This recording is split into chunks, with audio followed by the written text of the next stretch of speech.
In 1941, when war swept across the plains of Ukraine, the simple backyard garden became the ultimate battlefield for survival. With supply lines cut, soldiers confiscating stores, and the cold creeping in, villagers couldn't afford a single failure or a single wasted calorie. Their resilience hinged not on modern science, but on 15 forgotten genius tricks passed down through generations. Methods that hid their food underground, created fertilizer from ash, and turned weeds into medicine.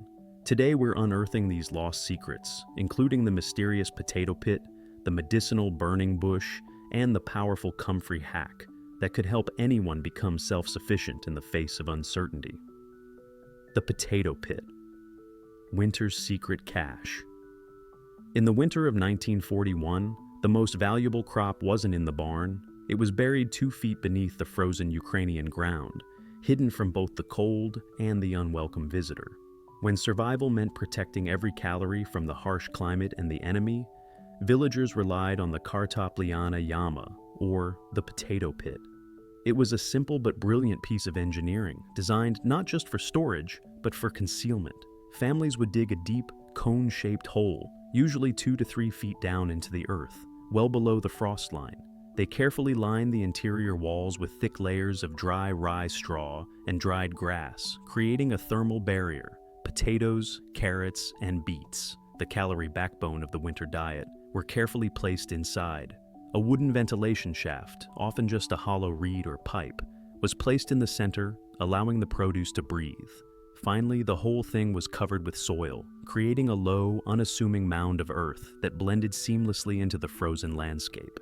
This earthen insulation kept the pit at a consistent, cool temperature, preventing freezing while slowing down spoilage. It was an energy-free method that preserved the vital stores for 6 months or more. While a root cellar was ideal, the pit was easily concealed in a forest edge or field, a silent promise of food tucked away for spring. Today we rely on bright freezers and climate control, but that silent mound of dirt proves that sometimes the simplest technology is the most profound. The pit solved the storage problem, but the soil was starved. How did they replenish the earth without a single bag of store-bought nutrients and use the ashes of last night's fire to protect the crops of next summer? Ash, not chemicals, the original fertilizer. When wartime meant no access to store-bought fertilizer, villagers didn't panic. They simply looked to the one thing they had in abundance, the rich gray powder left behind in the hearth. This fireplace secret was more than just waste. It was the ultimate zero-cost, high-power nutrient source. After cooking or heating with wood, families would carefully collect the fine wood ash. The older generation knew this. Ash, particularly from hardwoods, was loaded with potash, or potassium, which is critical for helping plants develop strong roots, fight disease, and produce robust fruits. Unlike modern manufactured fertilizers that often focused on nitrogen, ash provided the resilience the garden needed to withstand tough times. Villagers would scatter the ash lightly over their carrot and potato rows, raking it gently into the soil. It was used in 2 ways: first, as a slow-release nutrient boost, and second, as a clever pest deterrent. A light dusting of ash around vulnerable plants like cabbage acted as a physical barrier against slugs and certain insects. You didn't need to barter or spend precious currency for it. Every home that cooked a meal was generating the fuel for next year's crop. Today we pour chemicals onto our lawns without a second thought. But the village garden taught a different kind of economy. It proved that sometimes the richest fertilizer is simply the resourceful application of what you already have. But pests and poor soil weren't the only threats. How did they use a national symbol to physically build a fortress against wind and maximize their precious garden space? The sunflower shield, guarding the corn. A Ukrainian garden wasn't just a place to grow food, it was a fortress. And the tallest, most golden-headed sentinels standing guard were the massive sunflower stalks. These tallest soldiers were strategically planted not just for their valuable seeds, but as living bodyguards for the more delicate crops. Villagers would plant towering sunflowers, a national symbol, along the northern edges of their cornfields, or interspersed within rows of beans and squash. Their sturdy, thick stalks provided an exceptional windbreak, shielding the more fragile corn from damaging gusts that could snap their stems and reduce yields. But their genius went further. The robust sunflower stems also served as natural trellises for climbing beans, allowing them to ascend towards the sun, much like the traditional Three Sisters planting method. This maximized the vertical space of a small plot, making every square foot count. After the summer, the sunflowers delivered their primary bounty: oil-rich seeds, a crucial source of fats and calories for both humans and livestock during lean times. Nothing was wasted. Even the spent stalks could be dried and used for kindling. This multifunctional approach turned a single plant into a protector and provider, proving that the best defense in the garden sometimes comes from unexpected allies. The sunflowers provided shade and seed, but spring was the most desperate time. When supplies ran low and the first frost was barely gone, how did they get a vital green harvest, weeks before the main crops even rooted? Thinning for survival. The beet greens trick. In a lean season, hunger forces a gardener to look at plants differently. The beet wasn't just a root, it was two separate vital harvests, months apart, providing the earliest source of vitamins when they were needed most. This was the first harvest of the year, achieved through a simple act of necessity: thinning. When beets, turnips, or mustard greens were planted, the goal was to produce strong, sizable roots for long-term storage. To achieve this, the closely clustered seedlings had to be separated, a process modern gardeners sometimes treat as a necessary evil. But in the 1940s village, those thinnings were never discarded. The tiny, tender leaves and stems were carefully plucked and collected. These delicate young plants, known as beet greens or tops, became the first fresh source of greens and vitamins of the early spring, weeks before a mature head of cabbage or lettuce was ready. They were crucial for warding off illnesses and boosting strength after a long, restricted winter diet. This practice exemplifies the principle of zero waste and maximum yield. Every single seed was valued, and every part of the plant was destined to feed the family. It was a quiet testament to a survival mindset that demanded efficiency from the moment a seed sprouted. If the villagers knew how to harvest the first signs of life, how did they ensure those young crops survived the inevitable summer drought using nothing more than porous clay? Water from below. The clay pot, Ola. In the hot, dry summers of the steppes, watering cans were a luxury, and wasted water was a crime. The old method was quiet, slow, and brilliant. Water stored in porous earthenware, offering a deep, precise drink to struggling roots. This slow drink was the ancient Ukrainian solution to efficient irrigation. The technique centered on the use of an ola, an unglazed clay pot with a narrow neck, often made by local potters. These pots were buried in the garden soil right next to the plants, with only the rim exposed above ground. The villagers would fill the buried ola with water, then cover the rim to prevent evaporation and keep out insects. Because the clay was unglazed, the water slowly seeped through the porous walls directly into the surrounding soil. This meant two critical things. First, nearly 100% of the water went straight to the root zone, unlike surface watering, where much is lost to the air. And second, it encouraged the plants to grow deep, resilient roots as they reached for the consistent moisture source. Unlike surface watering, which makes plants lazy, the slow seeping forced the roots deep into the stable, cool subsoil, protecting the entire crop against the hottest, driest winds. This system saved immense labor and was absolutely essential in times when water and available hands were scarce. It was pure, energy-free genius, conserving a precious resource using nothing more than mud and ancient knowledge. But what was the easiest, most dependable crop they grew? The resilient grain that could produce food in just 10 weeks when the soil itself was failing. The hardest grain, buckwheat resilience. They didn't rely on fussy wheat or delicate rice. The staple that sustained the village through the war years was tough, highly nutritious, and grew happily in the poorest soil, hrechka, or buckwheat. It was the resilient kasha's kernel, the grain that defied neglect. Buckwheat became indispensable because of its unique characteristics. First, it had an extremely short growing season, often maturing in just 8 to 10 weeks. This meant villagers could plant it later in the spring, or use it as a crucial second crop planted immediately after an earlier crop failed or was quickly harvested. Its hardiness was legendary. Unlike demanding wheat, buckwheat could thrive in sandy or marginal soils that lacked deep fertility, which was common in over-farmed wartime plots. Nutritionally, it provided superior protein and fiber, forming the basis of the hearty porridge, kasha, that kept families alive when meat was non-existent. Every village knew a plot of buckwheat was insurance against starvation, turning marginal land into life-saving sustenance. It was the definitive survival food, requiring minimal fuss for maximum caloric return. Buckwheat's quick turnaround offered a lifeline when every season was uncertain. But beyond the annual crops, how did they utilize the abundant wild greenery around their homes to fortify their health and create a free fertilizer? Comfrey's dual purpose, medicine and mulch. It was the village pharmacy and the garden's secret weapon, all rolled into one tough, leafy plant. The old women called it the herb that could knit bones. This was comfrey, the all-purpose plant that was absolutely indispensable when medical care was scarce. Comfrey was deliberately planted in forgotten corners of the garden for its remarkable dual purpose.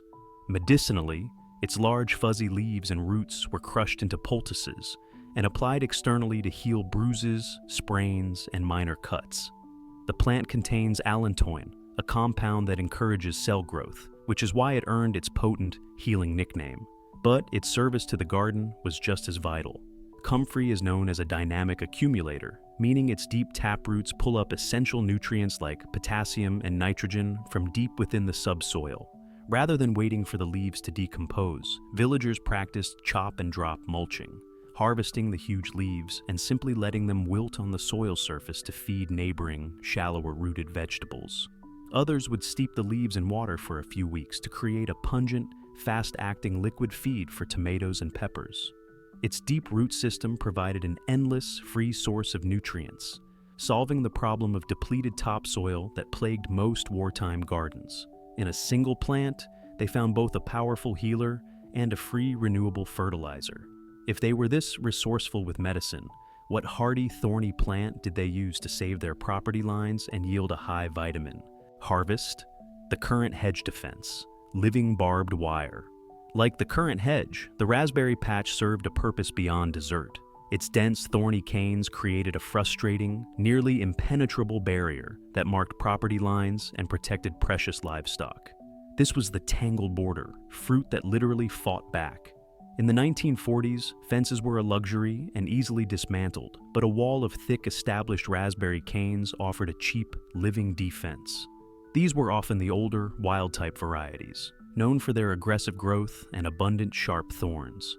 Villagers would strategically plant the canes along garden edges or around chicken coops, letting them grow into an almost impenetrable thicket. This created a strong defensive barrier against trespassers, large pests, and even stray dogs, while simultaneously yielding a dependable harvest. The fruit itself, small, sweet raspberries, was vital for making quick jams and preserves. Furthermore, the leaves were dried to brew a mild, traditional tea. The patch required very little effort. It spread and renewed itself, making it an efficient use of space and labor when families had little time to spare. The raspberry patch was a lesson in practicality, achieving security and sustenance from the same resourceful growth. But defense was only half the battle. How did they ensure that the genetic future of their entire garden survived the war, hiding tomorrow's crops in a tiny cloth pouch? Saving the best, heirloom seed banking. Every harvest, a quiet ritual took place.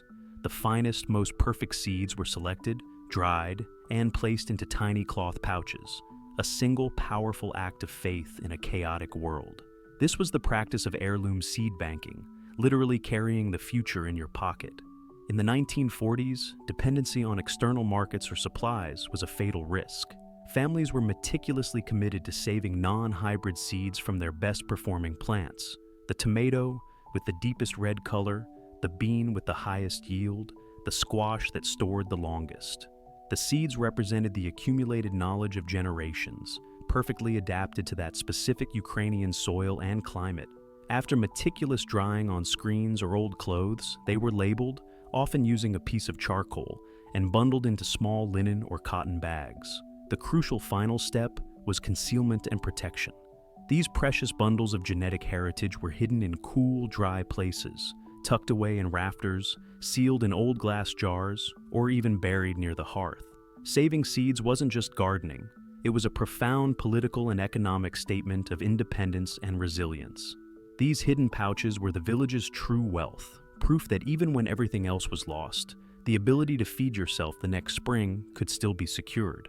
Now, how did they ensure their valuable root crops, like carrots and parsley, stayed crisp and unspoiled all winter? Long without a root cellar or refrigeration? The carrot and sand method, long-term storage. A root cellar was great, but not everyone had one. For the deepest, longest storage of carrots and beets, the villagers used a simple, surprising medium to keep them crisp, plain, dry sand. This underground clock ensured their vital root vegetables kept time and survived the long, lean winter months.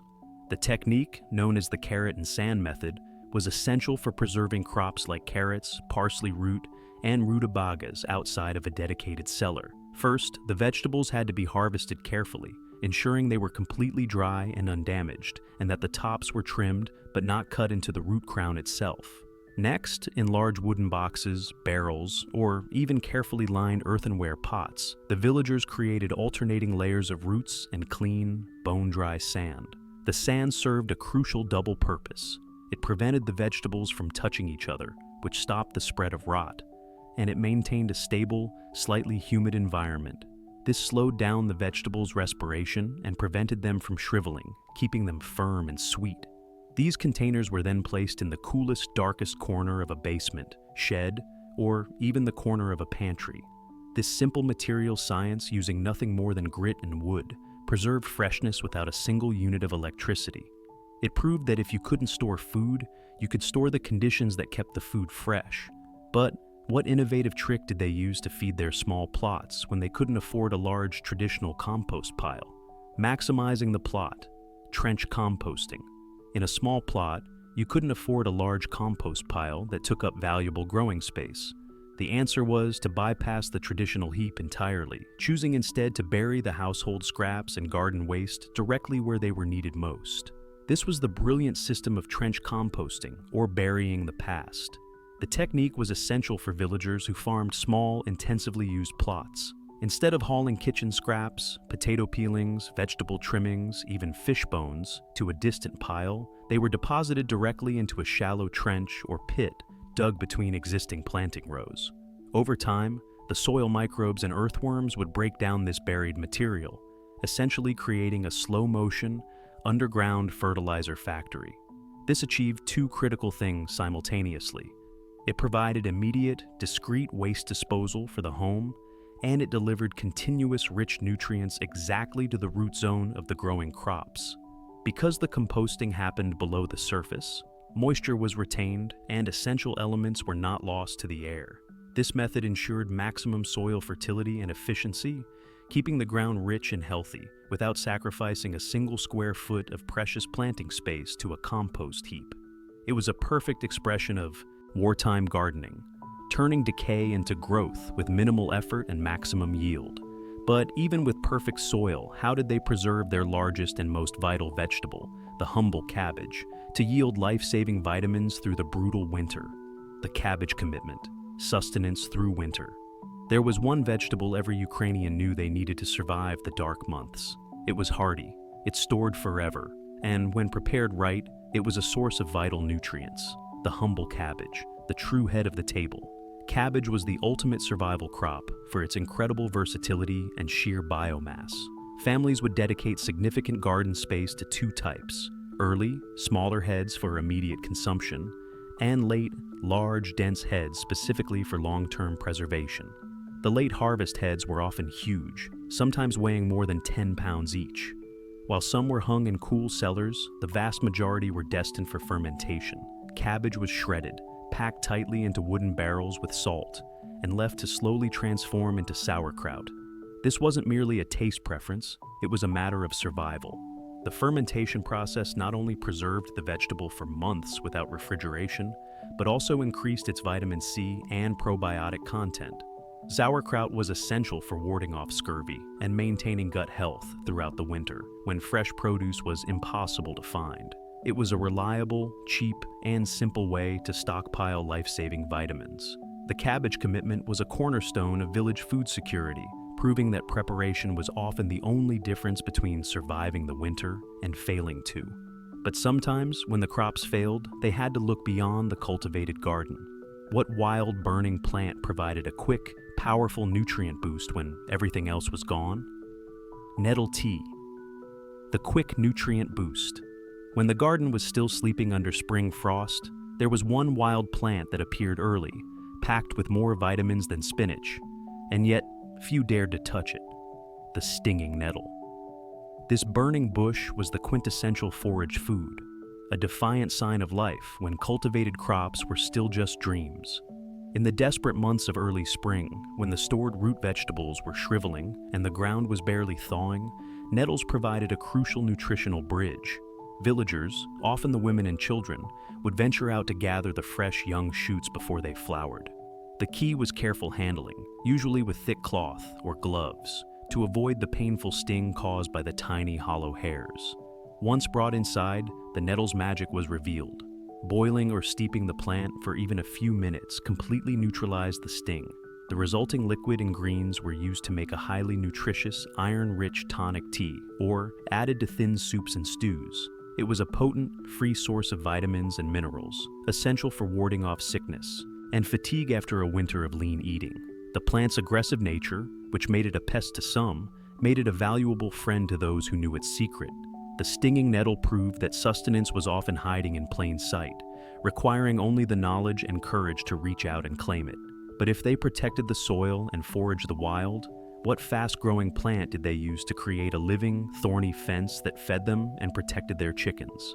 The living fence, raspberry cane barriers. Like the current hedge, the raspberry patch served a purpose beyond dessert. Its dense, thorny canes created a frustrating, nearly impenetrable barrier that marked property lines and protected precious livestock. This was cane and thorn, the dessert that formed a wall.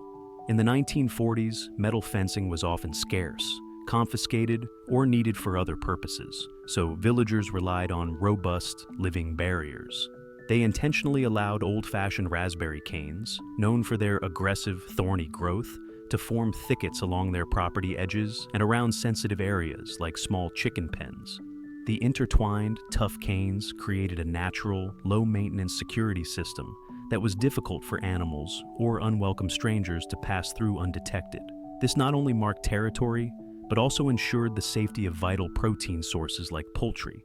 Crucially, the patch provided a reliable, annual harvest.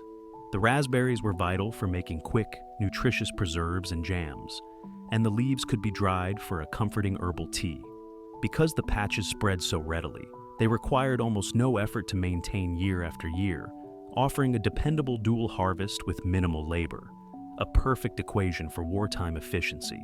It was a brilliant example of how necessity fostered innovation, transforming a simple fruit bush into a self-renewing, protective asset.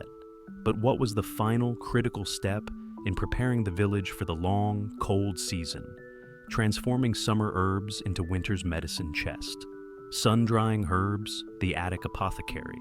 The final harvest of the year wasn't vegetables, but scents.